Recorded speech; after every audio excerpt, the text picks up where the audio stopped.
Hello students. तो कैसे हैं आप लोग। चलिए आज अपन एक बार फिर स्टार्ट करते हैं नया टॉपिक। आज का हमारा टॉपिक रहेगा डिटर्मिनेंट। ठीक है, डिटर्मिनेंट क्या होता है इसके बारे में हम बात करेंगे। ठीक है, तो सबसे पहले और बात करते हैं डिटर्मिनेंट होता क्या है। तो देखिए, आपने पता है कि a1x plus B equal to zero है ना, a2x plus b2 equal to zero. यदि आपको इस तरीके का समीकरण दिया और आपसे बोला है कि x की वैल्यू बतानी है आपको, ठीक है ना, तो आप इसको हल करेंगे दोनों को अलग अलग। तो इसको हल करेंगे तो x का मान पहले वाली समीकरण से क्या देगा, माइनस बी वन अपॉन ए वन।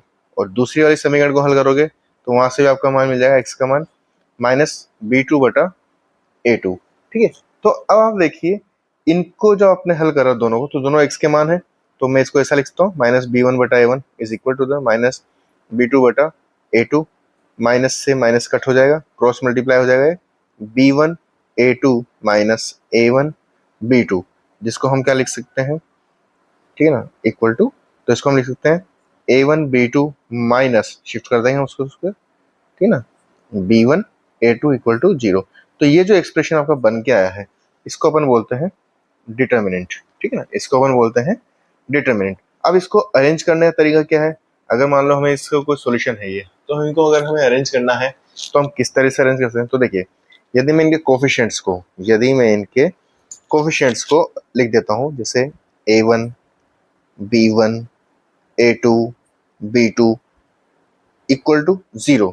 अब आप इसको सिंप्लीफाई करेंगे तो इसमें सिंप्लीफाई में अपन क्या करेंगे, क्रॉस मल्टीप्लाई। तो इन दोनों को गुणा करेंगे, ए वन बी टू बीच में माइनस का sign, B one A two equal to zero. तब आप देखिए ये एक्सप्रेशन हमारा जो है इस एक्सप्रेशन के इक्वल हो गया, यानी कि हम डिटरमिनेंट को इस तरह से भी रिप्रेजेंट कर सकते हैं। ठीक है, डिटरमिनेंट को रिप्रेजेंट करने के लिए अपन बोर्ड लगाते हैं, इसको जिस सिंबल से रिप्रेजेंट करते हैं होता है डेल्टा। ठीक है ना, डेल्टा से अपन डिटरमिनेंट को रिप्रेजेंट करते हैं। ठीक है, okay.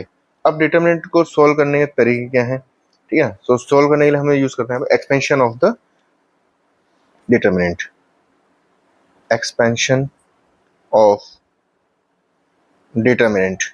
Okay, expansion of determinant. तो देखिए कैसे हल करेंगे। यदि मान लीजिए अपने पास दो एलिमेंट, दो का है ए one A to be one B to, आपको इसको एक्सपेंड करना है।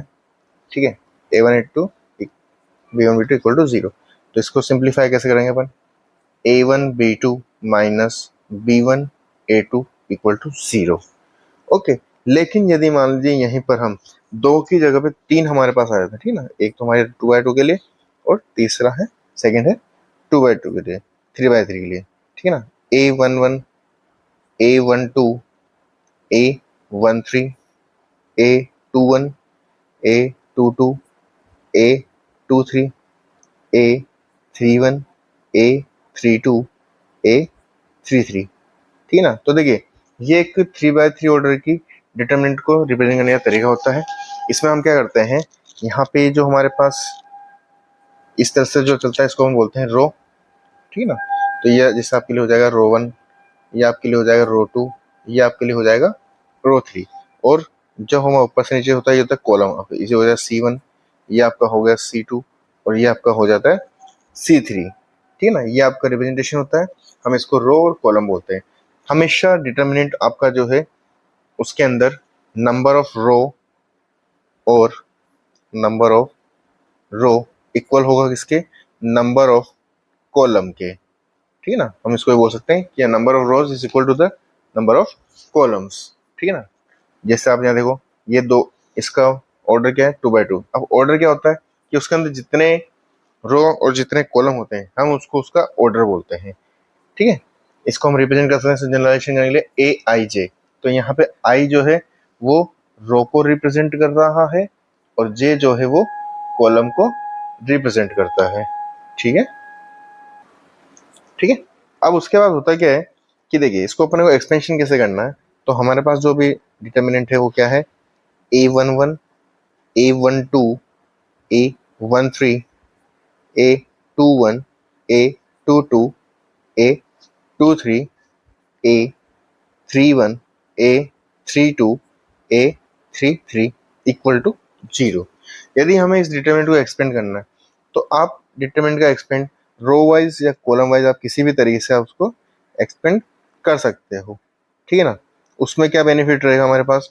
देखिए अब सबसे पहले इसमें एक होता है सिंबल्स का, तो यहाँ पे जो सिंबल चलते हैं वो चलते हैं plus minus plus, minus plus minus, plus minus plus, ये अल्टरनेट साइन चलते हैं, ठीक है ना। और यदि आपको साइन में कंफ्यूजन हो तो आप ये याद रखिए कि देखो यहाँ पे जो ये नंबर है 1 1, इन दोनों एडिशन कितना है 2, यानी कि इवन नंबर मिल रहा है, तो अपना साइन क्या हो जाएगा प्लस। यहाँ पे क्या नंबर आ रहा है 1 2, यानी कि ऑड नंबर आ रहा है, तो हमारा साइन क्या होगा नेगेटिव। तो यदि हमारा जो एलिमेंट की आइडेंटिटी है, ठीक है ना, वो यदि इवन नंबर है तो हम वहाँ पे प्लस का साइन यूज करेंगे, और यदि ऑड नंबर है तो वहाँ पे हम नेगेटिव साइन यूज करेंगे। तो देखिए एक्सपेंड कैसे करेंगे, रो के रेस्पेक्ट में करते हैं अपन, तो रो के रेस्पेक्ट में करेंगे, तो देखिए A 1 1, इसमें क्या है प्लस का साइन है, ठीक है ना। अब आप देखिए इस रो को और इस कॉलम को गायब कर दीजिए, तो जो बचा हुआ है उसको हम यहाँ पे A 2 2, A 2 3, A 3 2, A 3 3, फिर दूसरा एलिमेंट जो लेंगे हम वो क्या लेंगे, हम यहाँ पे हम दूसरा एलिमेंट ले रहे हैं A 1 2, तो यहाँ पे कौन सा सिम आएगा A 1 2, ये रो और ये कॉलम गायब हो जाएगा।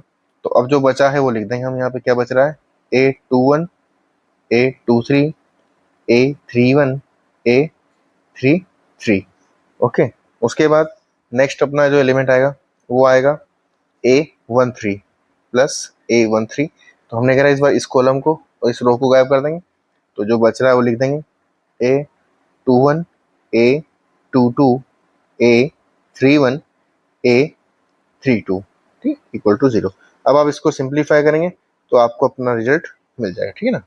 तो आप देखिए इसको सिंप्लीफाई कैसे करेंगे, वही हमारा जो रहता है A 1 1, A 2 2, इसको क्रॉस मल्टीप्लाई करेंगे, फिर इसमें से इसको सब्ट्रैक्ट कर देंगे, तो A 1 1 मल्टीप्लाई में A 2 2, A 3 3 minus A 2 3, A 3 2, minus A 1 2, A 2 1, A 3 3, minus A 2 3, A 3 1, okay, plus A 1 3, A 2 1, A 3 2, minus A 2 2, A 3 1, equal to 0, okay.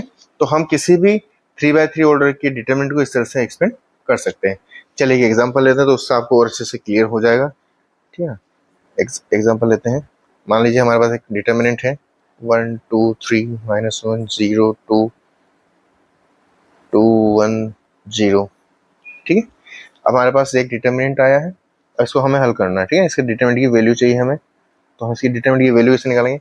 देखिए रो के रेस्पेक्ट में अपन एक्सपेंड करेंगे, तो मैं फर्स्ट रो के लिए करता हूँ, तो ये 1 1 के यहाँ पे कौन सा सिंबल आएगा, प्लस का सिंबल आएगा, तो 1 हो गया। तो ये रो और कॉलम गायब हो जाएगा, तो बचेगा 0 × 0 0, माइनस 2 × 1 2, माइनस का 2 ये वाला, ठीक है ना। माइनस का सिंबल है क्योंकि यहाँ पे कौन सा सिंबल आएगा अपने पास, देखिए प्लस माइनस प्लस, इसलिए हमने 2 के आगे माइनस लिया है।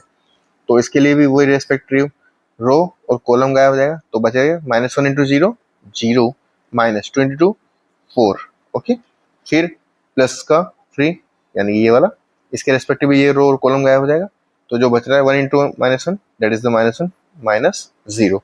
तो आप देखिए यहाँ पे अपना सोल्यूशन क्या आएगा 1 × -2, -2 × -4 प्लस 3 × -1, यानी कि -2 माइनस माइनस प्लस 8 एंड -3, 8 3 5, ठीक है।